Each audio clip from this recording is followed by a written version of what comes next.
Bienvenue à vous, auditeurs, auditrices. Je suis l'auteur de ce podcast, Objectif Bac Français. Je m'appelle Arthur et je voudrais prendre quelques secondes avant le début de cet épisode pour vous présenter mon site internet aufonddelaclasse.com. Vous pourrez y retrouver des conseils de méthode et d'organisation, des choses simples, efficaces pour être prête le jour J. Des cours aussi sur les œuvres au programme qui correspondent aux épisodes de ce podcast. Vous trouverez le lien dans la bio du podcast et des épisodes, aufonddelaclasse.com. Merci beaucoup et à très bientôt. Ciao, ciao.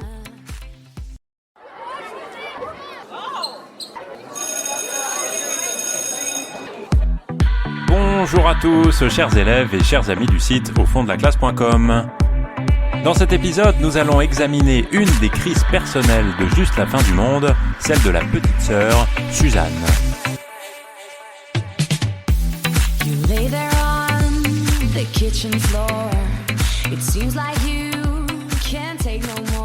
Dans Juste la fin du monde, il est bien évident que celui qui vit une crise personnelle très aiguë, c'est Louis. Louis, on a déjà parlé de cette crise, il est le personnage principal de cette pièce et évidemment quand on parle d'une crise personnelle dans cette pièce, on pense à lui. Mais il est très clair et il est vraiment important de le comprendre bien pour pouvoir aborder les dissertations et même les textes qui peuvent tomber à l'oral sur cette pièce. Tous les autres personnages, d'une certaine manière, vivent une crise. On pourrait même dire que Louis a un rôle dans tout ça, parce que son retour, finalement, fait exploser les crises personnelles qui sont vécues par les différents membres de la famille. En quelque sorte, comme dit un des metteurs en scène de Juste la fin du monde, Louis est une sorte de détonateur. Il fait exploser la famille et chacun de ses membres, au point que, en fait, Suzanne, Antoine, la mère, et même si c'est un petit peu différent, la belle-sœur, Catherine, vivent une forme de crise personnelle qui s'exprime de manière beaucoup plus forte que celle de Louis, puisque Louis ne parle pas, Louis ne parle jamais. Dès qu'il commence à vouloir commencer à parler, à dire quelque chose de sa situation, tout ça est écrasé, on en a déjà parlé, puis on en reparlera dans d'autres épisodes. Mais alors tous les autres, on peut dire qu'ils s'expriment. Et c'est évidemment le cas de Suzanne et d'Antoine, dont on reparlera dans un autre épisode. Alors Suzanne, c'est la petite sœur qui est beaucoup plus jeune, puisque si on regarde son âge dans les dramatis personae au tout début de la pièce, d'ailleurs je vais le faire immédiatement parce que je ne me rappelle plus exactement quel âge elle a 23 ans. Et 23 ans, c'est plus de 10 ans de moins que son frère aîné, Louis, qui a 34 ans. Antoine étant entre les deux, mais quand même beaucoup plus près que Louis, puisqu'il a lui 32 ans. Et donc cette petite sœur Suzanne, dès le début de la pièce, en fait, apparaît comme une jeune femme qui est très en colère. Et on peut comprendre très facilement en fait la colère dans laquelle elle se trouve, et on peut très bien comprendre que cette colère a un lien direct, un lien qui est extrêmement fort avec le personnage de Louis. Parce que cette petite sœur, elle a été bouleversée par le départ de son frère, un départ qui est totalement inexpliqué, et elle est bouleversée aussi au moment de la pièce, de l'action de la pièce, par son retour, qui ne donne pas beaucoup plus d'explications d'ailleurs que le départ d'il y a quelques années avant. Et donc, on peut dire qu'elle est complètement partagée entre deux envies, deux désirs, deux pulsions, on pourrait même dire. La première pulsion, c'est celle d'être heureuse, évidemment, de retrouver son frère, son grand frère, qui devait apparaître comme un modèle, comme quelque chose un petit peu de ce genre-là. Et d'un autre côté, l'envie de lui faire des reproches, parce que, évidemment, il n'a pas été là. Il a fui, il les a abandonnés. Et cette petite sœur n'a jamais connu son grand frère, ou en tout cas, pas assez longtemps, elle était beaucoup trop jeune. Elle est donc heureuse de le voir, et en même temps, elle lui en veut très profondément d'être partie déjà il y a très longtemps. Et puis, il y a autre chose aussi, c'est que elle rêve elle-même de partir de la maison.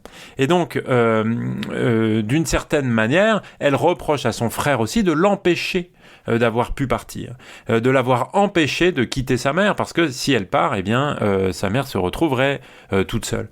Alors, je vous propose maintenant, pour entrer un petit peu dans le vif du sujet, en quelque sorte, d'évoquer plusieurs scènes, plusieurs passages précis, parce que, évidemment, il ne faut pas garder des idées générales comme ça, parce que pour nourrir un paragraphe de dissertation, il faut des citations, des références du texte, et si c'est pas des citations longues, parce que de toute façon on peut pas apprendre des choses de ce genre-là, des références à des moments précis de la pièce et à des mots qui sont employés.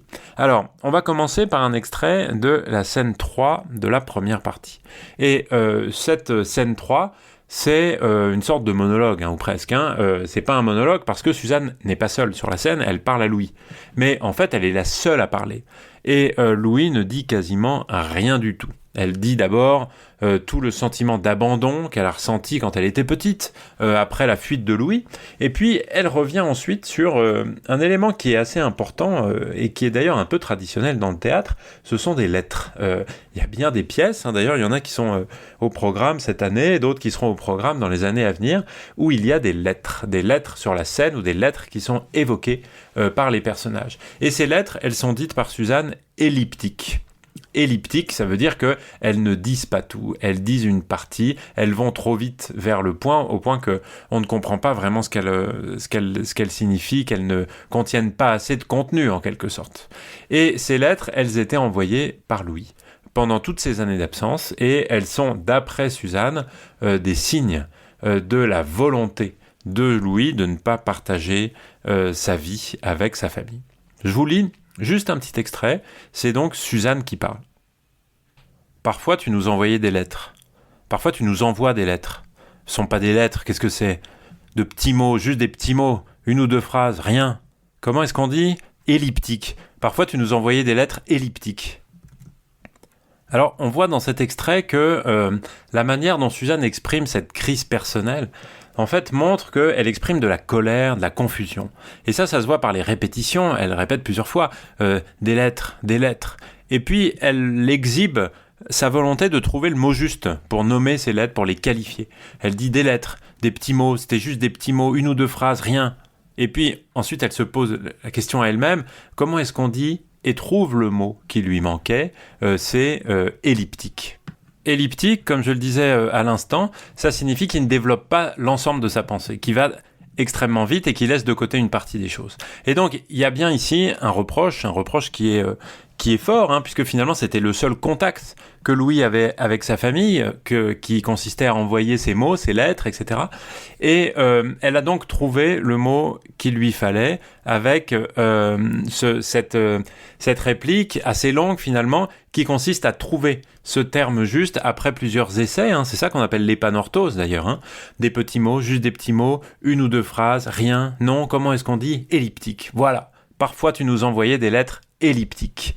Et ça, c'est donc le terme qui va incarner ce reproche, cette critique qui est faite au frère qui est parti et qui menait une correspondance qui n'était pas, d'après sa petite sœur, satisfaisante.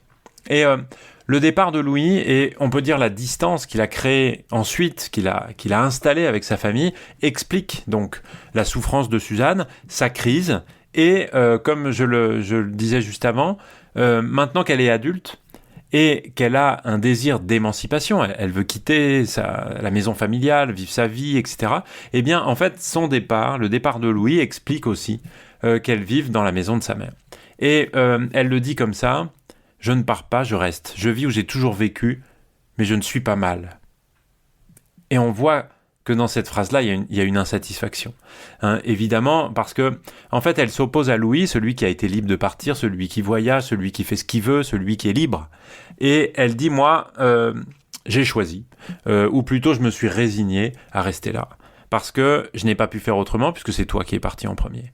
Et on pourrait penser, que la fuite de Louis, la fugue, le départ de Louis, lui interdit à Suzanne de partir à son tour. Comme si, en fait, la mère devait être accompagnée de quelqu'un et qu'il fallait compenser l'absence de son frère. Il y a un autre extrait où elle lui reproche quelque chose de très violent, que je vais vous lire ici, qui apparaît un peu plus tard dans la pièce. Voilà ce que Suzanne dit à son frère Louis. « Je pensais, lorsque t'es parti, ce que j'ai pensé lorsque t'es parti, lorsque j'étais enfant et lorsque tu nous as faussé compagnie, là que ça commence, je pensais que ton métier, ce que tu faisais ou allais faire dans la vie, ce que tu souhaitais faire dans la vie, je pensais que ton métier était d'écrire, serait d'écrire, ou que de toute façon, et nous éprouvons les uns les autres, ici tu le sais, tu ne peux pas ne pas le savoir, une certaine forme d'admiration, c'est le terme exact, une certaine forme d'admiration pour toi à cause de ça. Ou que, de toute façon, si t'en avais la nécessité, si t'en éprouvais la nécessité, si t'en avais soudain l'obligation ou le désir, tu saurais écrire, te servir de ça pour te sortir d'un mauvais pas ou avancer plus encore. Cet extrait-là, il est important parce que ici, elle lui reproche de manière extrêmement agressive d'être partie, puisqu'elle lui dit « tu nous as faussé compagnie ». Donc ça, c'est vraiment une trahison que de désigner sa fuite de cette façon-là. C'est la désigner comme une trahison. Et elle présente Louis, et en faisant comme si c'était quelque chose de sûr, comme quelque chose qui était reconnu par tout le monde, comme un intellectuel, comme un écrivain, un artiste, quelqu'un qui est capable précisément d'utiliser les mots pour exprimer des choses. Chose qui est évidemment difficile, et chacun le voit bien dans cette pièce, pour chacun des personnages, dire sa pensée, dire ses émotions, c'est quelque chose de difficile. Et lui, Louis, il devrait être capable de le faire, parce que lui, il écrit. Lui, c'est un artiste des mots, un intellectuel, on peut dire d'une manière générale, et il y a donc une forme d'admiration de sa famille, c'est ce que dit Suzanne ici, d'être, dans la mesure où il est un être un peu exceptionnel, mais surtout capable, en fait, de ce qu'ils ne savent pas faire eux, c'est-à-dire de dire des choses. Et ça fait partie des arguments les plus forts dans le reproche qui est fait, et qui apparaît un peu plus tard dans un petit extrait, une petite tirade de Suzanne dans lequel elle oppose de manière très franche toi, Louis, et nous, c'est-à-dire la famille sans toi. Je vous lis l'extrait. Mais jamais nous concernant, jamais tu ne te sers de cette possibilité, de ce don. On dit comme ça, c'est une sorte de don, je crois. Tu ris ? Jamais. Nous concernant, tu ne te sers de cette qualité. C'est le mot, un drôle de mot puisqu'il s'agit de toi. Jamais tu ne te sers de cette qualité que tu possèdes, avec nous, pour nous. Tu ne nous en donnes pas la preuve, tu ne nous en juges pas dignes. C'est pour les autres. Vous voyez, on n'a pas envie d'entendre ça de la part de sa sœur. Parce que ici, vous voyez bien qu'elle s'appuie sur le mot qualité, qu'elle commente elle-même, en disant, dans une parenthèse, c'est le mot, et un drôle de mot, puisqu'il s'agit de toi, comme si, sous-entendu, tu n'as aucune qualité. Et c'est donc une insulte que de lui dire ça, parce qu'il serait évident qu'il n'a pas de qualité. Et cette qualité, donc le don ici de l'intellectuel, de l'écrivain, etc., eh bien, il est utilisé pour opposer Louis au reste de la famille, et puis pour lui reprocher évidemment de ne pas s'en servir. Parce que nous, c'est bien la famille, sauf Louis. Et Suzanne ici exprime sa souffrance de l'exclusion de Louis de ce nous. Et lui reproche, en fait, de s'en être exclu lui-même par mépris pour eux. Et le symbole de ce mépris pour elle, c'est son usage de l'écriture. Parce que son usage de l'écriture, à l'extérieur de la famille, c'est un usage pour les autres. C'est la fin de l'extrait que je viens de vous lire ici, c'est pour les autres. Autrement dit, c'est pas pour nous. Et donc toi, tu es capable d'utiliser les mots, tu es capable de t'exprimer, alors que nous, qui sommes moins éduqués, on est moins capable de ça, mais c'est pas pour nous que tu utilises ça, c'est pour le monde extérieur. Et donc ça, c'est évidemment un reproche très fort, et un reproche qui dit beaucoup de la responsabilité de Louis dans la crise personnelle que Suzanne vit. Voilà en tout cas ce que je souhaitais partager avec vous au sujet de la crise personnelle de Suzanne dans Juste la fin du monde de Jean-Luc Lagarce.